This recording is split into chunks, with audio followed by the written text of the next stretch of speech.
feature, the first home game of the season, second league game of the season, and what a result to walk away with, I think, in my opinion. I think we had a very good result here. Before we begin, excuse me if I keep looking down, there's something I'm trying to do while recording this, and also if I sound a little bit like shit. I'm currently in the process of recovering my voice from the weekend, and recovering from feels like a 7-day hangover, so let's continue. Okay, Preston North End versus Sunderland, 2-1. Full-time result to Preston, thank God for that. We had 11 shots, 2 being on target, the only 2 we scored. They had 14-4 on target, some good saves in the process by Woodman. One notable save, but yeah.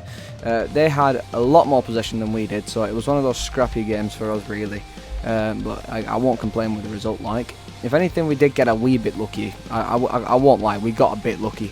But again, I'll take the result. Well, before we go on to talk about, results, interviews and stuff like that, instead of providing first half, second half breakdown, I've instead just got a couple of bullet points. So the referee was absolutely horrendous, basically all game. Anyone will tell you that. You don't have to listen to my opinion. You can ask anyone on Twitter. The penalty that we conceded was quite soft, admittedly, but it was a penalty. After watching it back, it is a penalty. There was a great great team performance, as in they worked well together to make the most of what they could make the most of. The first half was a bit casual for the most part, and the second half was a lot more aggressive, which is something that happened in the previous 2 fixtures we've had, as well as a little bit of pre-season. So this seems to be the current game plan with Preston. Spend the first half figuring out the opponent and how to break the deadlock, if there is a deadlock, and then use the second half to go in and take advantage of that and play into our strengths, which isn't a bad way of doing things, provided you can remain calm and defensively well in the first half. Because against Salford we conceded twice in the first half, which wasn't good enough. But then against Bristol we was fine until the start of the second half, which is when we got caught out. So yeah, it's a good game plan in theory. It's just, you've got to make sure you can manage it, and if you can't manage it, you're fahooked. I've just seen as well, we give away 17 fouls. That is not correct. That is that referee being retarded. In no universe we gave away 17 fouls that game. No. They had 12 corners as well, which was pretty mad. Anyways, the second half, like I said, great display. The squad is very thin still, so there's not a lot we can look towards, doing at the moment. We just got to keep going game by game. I can see why X player and Y player is still being rested, and why XY player is being told to have a bit more of an easier game maybe, but yeah, the squad right now is very fucking thin, so we are treading on some very thin ground. We've got to be very careful if we want to be able to keep our players and continue to go for the next couple of league fixtures, because right now it's very dangerous ground. In terms of who we played, we had Will Keane up front, Alan Brown and Mads supporting him, Potts, McCann, Ledson and Best in the middle. Potts and Best playing that as wing backs, of course. Story, Lindsay Hughes as the back line, and of course Woodman in goal. So lovely to see. There were starting players such as Bradley Dack from Blackburn, who had a very lovely reception from the Preston fans, let's just say. Jord Bellingham, two big names basically there. That 09 as well. I don't think he's an awful player. That Jack Clarkson knobhead. This game put me off him completely. But in terms of subs that we made, we put Woodburn on, Holmes on and Watmore on.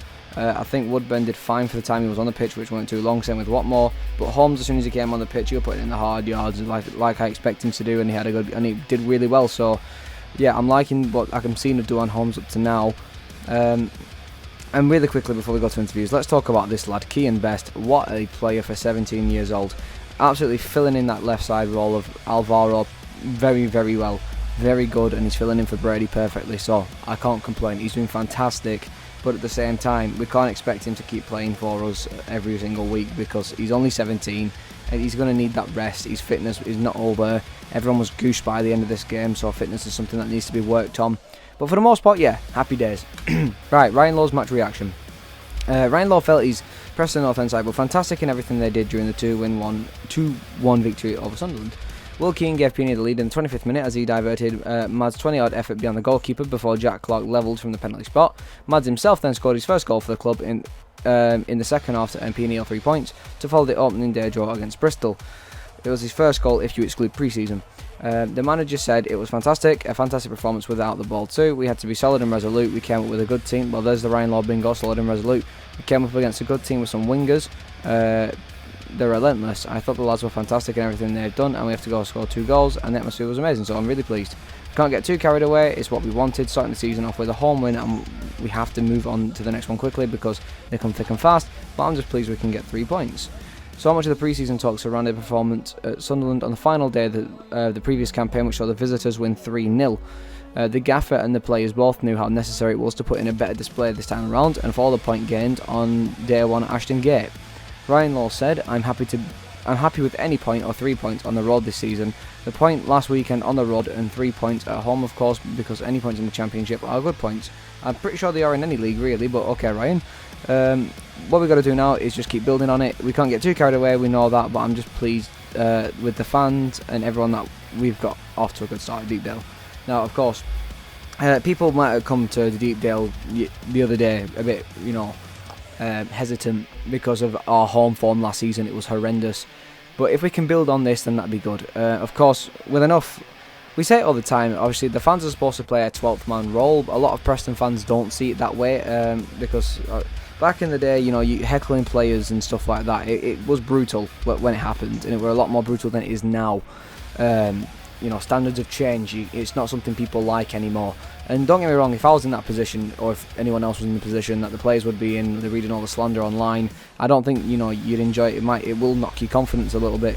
And as our team, we should be trying to back these lads as much as possible. But sometimes they just do something that will really piss on your chips, and you have to say something. But yeah, for the most part, I thought the fans myself were excellent, because last season I know we had bad form and we played like shit at home. But a lot of what fans were spouting out online and at the stadium, it was ridiculous, quite frankly. So it's nice to see that's not the case anymore, well, up to now anyway. And if we can continue with this, then I'm more than happy. Right, Mad's happy to score an assist. Mad spoke with it. I need to yawn, fucking hell.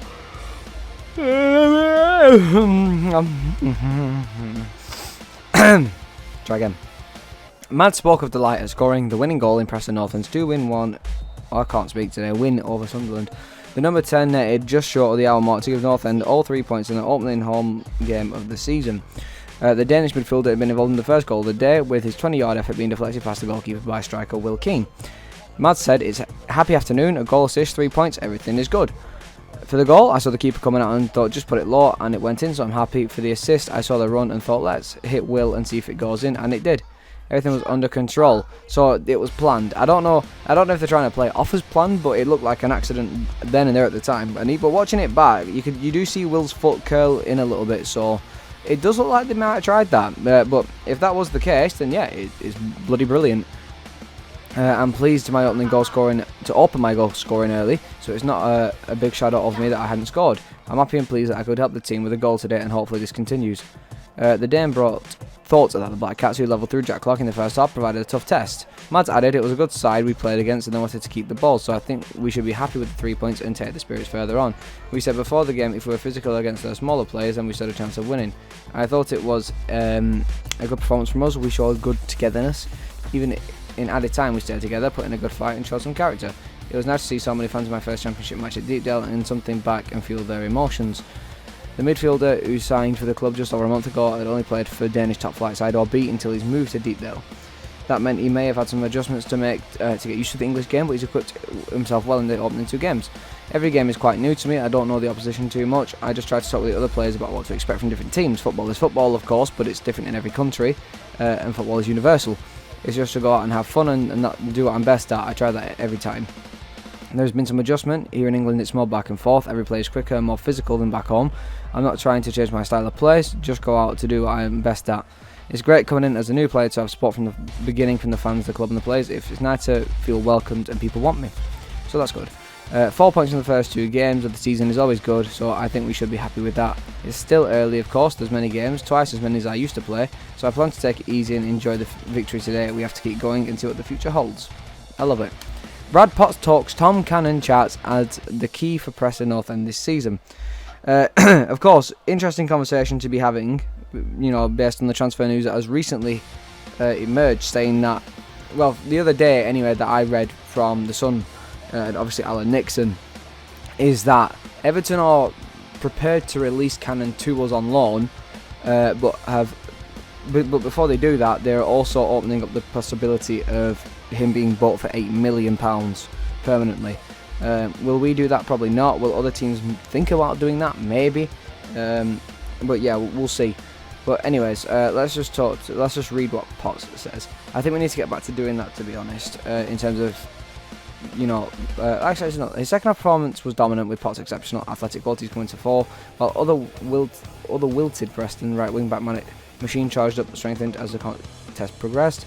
Manager Ryan Lowe spoke about his team needing to be uglier than ever this season, and Potts couldn't agree more, on the back of battling home victory. There we go.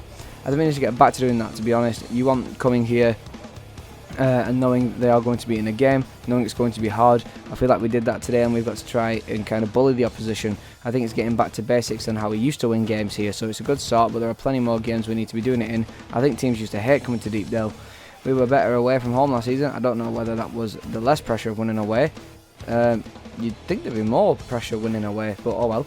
Although longer it built up not winning at home, I don't know, but we said in the dressing room after the game that we need to be more like that at home, making it hard for teams to come here. And I totally agree, because last season the biggest problem was we was so soft at home. It was unbelievable how soft we were, because it didn't look like we had that same battle. And I remember Ryan Lowe saying, or some other player saying, that teams when they come to Deepdale set up differently. So Preston set up differently at Deepdale, and that was very strange for me, because we set up differently when we played away to have a more, aggressive and bullying play style, and it worked wonders for us. So why did we not implement it at Deepdale? I haven't a fucking clue, but hopefully that's what we're going to, wake up and realise and start doing this season. So fingers crossed. Okay, let's have a dig, shall we? And on the 1 versus 1 battle he had with Clark, the Black Cat's wide man certainly shone through. Yeah, definitely. It's hard because you can go either way, and it's just about concentrating. It's one of them. It's a test, and I'm just happy we won the game. You want to test yourself and prove that you can play against these players. He will probably end up in the Premier League because he's got good qualities, but at least we won. Okay, so Potts is a senior figure. Plenty of players have come and gone since then. Northend have been busy this transfer window. Potts welcomes the 6 summer recruits, just like the supporters, and is waiting and hoping for a certain Everton striker to walk back through the door. We could do with TC, couldn't we? We will see, won't we? I've been keeping in touch with him, little bits here and there, so hopefully we'll get him. To be honest, I don't actually know. I've obviously spoken to TC, but literally, if they could get him, then he'd be here, do you know what I mean? So if there's a few bits, I think there's a few bits, but I don't know, to be honest with you. So in other words, Potts has been, doing agent work, but no, he hasn't. I'm chatting shit. Agent Potsy has actually been speaking to a good friend of his in Tom Cannon, asking what's going on with his fucking transfer situation, and in other words, no one's got a fucking clue. It's Everton being funny.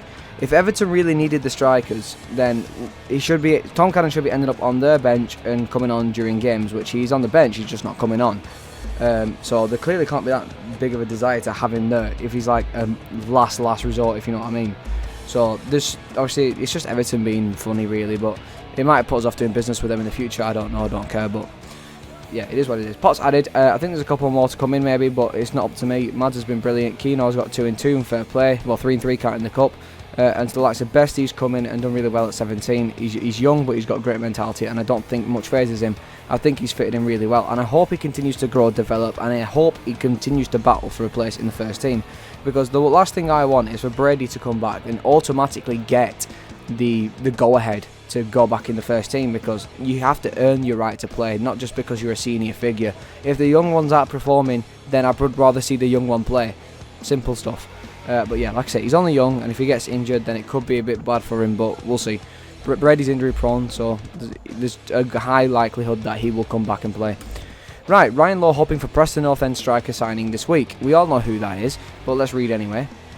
P&E manager Ryan Lowe wants his 7th signing of the summer done and dusted this week. The Levites have brought in 6 players, though the latter 2 of those players, being Leighton Stewart and Calvin Ramsey, are currently injured and have played no part in the season so far. Striking duo Reece and Evans are sidelined. Lowe is desperate to boost his front line ahead of the trip to Sheffield Wednesday. It's no secret that Tom Cannon is the man that Preston want. Northend are waiting to get the green light from Everton on another move on loan, and Cannon scored 8 goals for Preston post-January. Host of Championship clubs have been linked with Cannon, who is now said to have an £8 million price tag on his head. Last Wednesday was said to be the decision time on Cannon, but he ended up on Everton's bench on Saturday and was unused as Everton lost to Fulham. North End's boss had suggested the club may need to re-evaluate their striker search this week, but come the weekend his confidence had picked up. Speaking after Saturday's win over Sunderland, Law said, "We'll hopefully have a bit of news this week. If we can get one in the building from Monday onwards, it'll be pleasing. We need it because we are down to the bare bones a little bit with the lads who are doing rehab and are on their way back. If we can get one done this week, it'll be a real boost." When asked if it's a striker, Law said, "What do you think? Keno has been fantastic with the way we're playing now. Him up there on his own with two supporting, but yeah, if we can get one done this week, then I will be pleased." So yeah, they're hoping that Everton aren't going to fuck us about any longer and they're actually going to release Cannon to us. Will that happen? I don't fucking know. Everton might try and fish out the 8 million for him, but yeah, what can we do? All we can do is just sit and wait. It'd be lovely to have him back. It's not realistic, but whatever.